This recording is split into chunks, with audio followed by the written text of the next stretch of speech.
Hey, what's up? My name is Barra, and I'm going to walk you through this live looping set that I just performed. The song is called Do You Hear the Sound? And originally, I composed the song on Rolly blocks. So there's another video of me performing this exact song with some other hardware, which might be interesting to go check out. You can kind of like see the differences. And it had a lot to do with how I created this version of the set. But before we move on to what's happening in the software, let's just briefly talk about the signal flow and the hardware. Really not a lot has changed. Still rocking the Telefunken custom purple M80, which I love.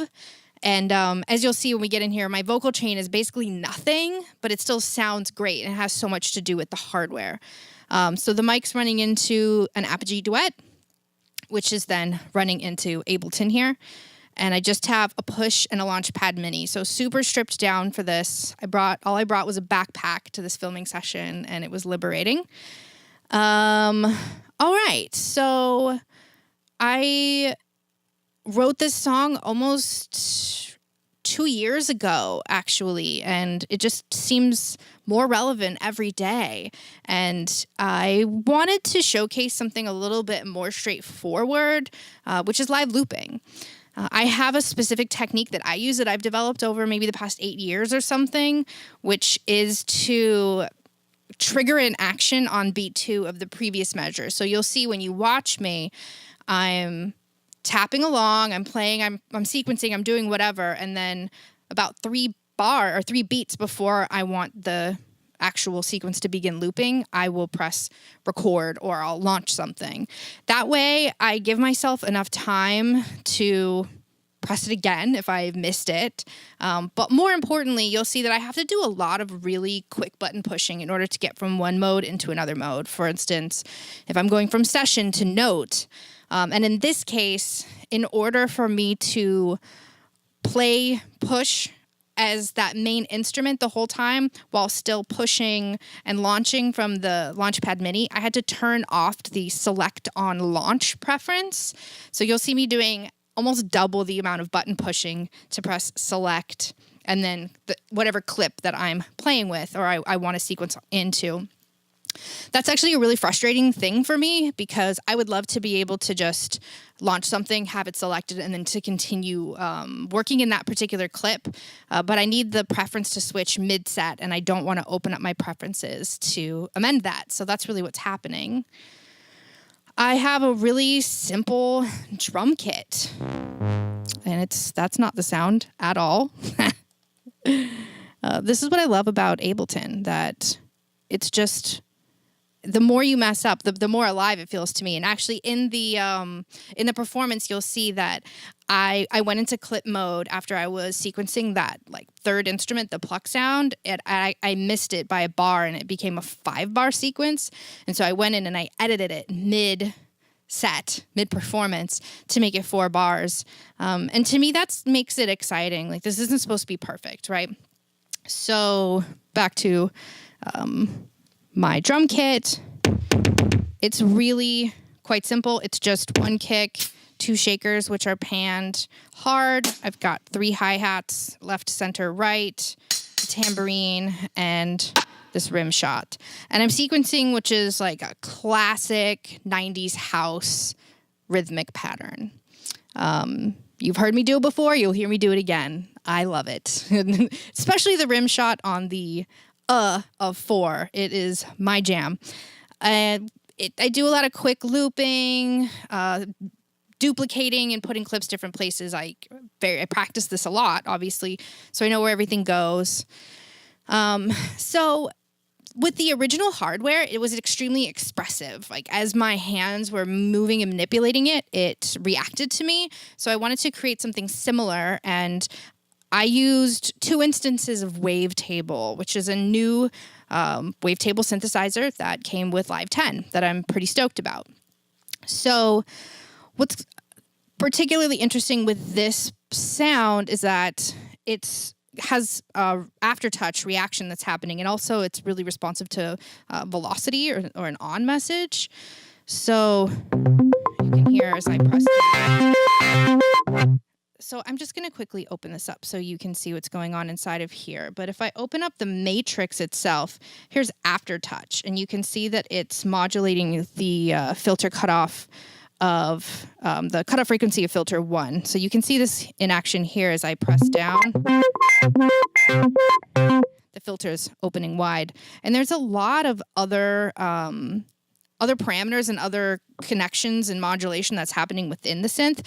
But the other main thing is that velocity is is directly related to the lookup position of the wavetable. So you can see if I hit it softly over here that it's in the lower part of the lookup. And then if I press it harder, I'm at a different section, and there's a completely different timbre to it. So depending on how I play this instrument, it's going to react to me, and you'll see me using Aftertouch and velocity quite a lot in the performance as well. So this one was a preset that I tweaked, but the other instance of Wavetable was a patch that I built myself. And you can see it's just this kind of default sine all the way up to square, or maybe that's rectangle. And I did similar modulation assignments. So Aftertouch here is actually amplitude. So we're getting more loudness, more volume as this happens. And then the lookup position of this first oscillator. I'll take this one off. So I'm using that quite a bit in the session. I've also done things like connected envelope 2 to modulate the cutoff frequency of filter 1. So it kind of goes more. Also some LFO connections in terms of the pitch modulation. There's a little bit of vibrato that happens at the end as the sound extends. And for me, I just wanted to create a lot of different textures. So the drums are pretty straightforward. The bass has a lot of movement. There's a randomized arpeggiator on it. And then the other sound is this pluck. The original version of the song had a lot of like South African inspiration in terms of the instrumentation and the palette. So I wanted to hold on to some of that and hold on to the expressiveness of it. So with those 4 sounds, I've pretty much created my palette, and it just comes down to, really with any live looping performance, it just comes down to creating loops that are strong enough motifs that you can repeat them over and over and over without your ears becoming fatigued. And then there's only a certain amount of repetition that somebody can listen to before they need to hear something change. So you can only play that loop for a certain time or a certain amount of time without needing to introduce something else or change the arrangement. So it's really composition and arrangement, which is the 99% of what makes a live looping performance good. The last 1% is practicing and executing it well. But really, you're just limited by what you know. And this is a thing that a lot of people can kind of grasp as a first level, non-linear engagement with Ableton. So live looping is like something I try to do all of the time. People really react to it because they're definitively sure that you've done it. Whether or not that's even true, because sometimes I'm doing it, but there's also something that's happening behind the scenes that is assisting me in some way, but it still translates really well. Moving on, I have a group of 6 vocals. They're in this group here, and you can see that they are all receiving audio from my lead vocal here. So there's literally nothing on this vocal. There's a tiny high boost here just so that I can kind of like feel a little bit more confident as I'm singing, but I'm going to mix this in post. But this is the chain for when I'm performing live. Like I don't do compression live. I really try not to EQ live either. So the interesting thing about this group is the devices that are on it. So I have tried to create as much improvisational elements to this as I can as I go through this. And this is one of them. So every single time I build the chord, I'm creating a different stack.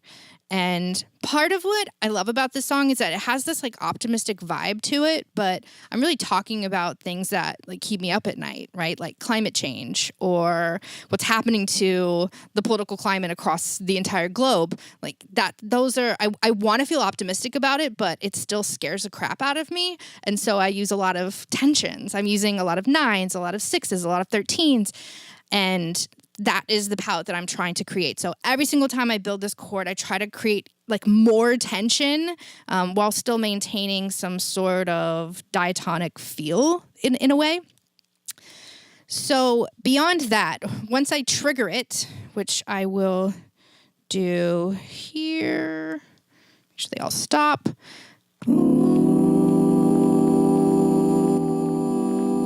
So I start with this auto pan, and it's just every half note going back and forth.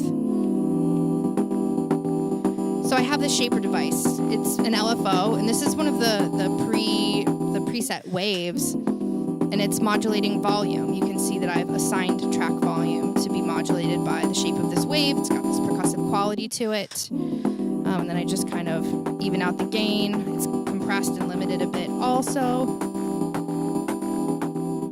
It's a really fun texture, and I think that it brings a lot to the song as we're going through it. So once I hit the bridge, everything's improvised. I leave time for there to be a solo. I'm triggering clips in different orders from different scenes. And there's no follow actions. A lot of times not even launching scenes. I'm just launching clips. So I see this more of a collage and different ideas. And that is completely indicative of the tools themselves, right? Like this is not something that you would compose at a piano or compose at a guitar. I mean, maybe the song is, but the arrangement is so tied to what I'm doing here that for me, it's like a holistic approach to performing and writing and producing with live. It's like they're not different at all. I see them as one and the same. So that's how this performance all came together. And thank you for watching. And I hope that you continue, subscribe, find me on Facebook, and let's keep being connected.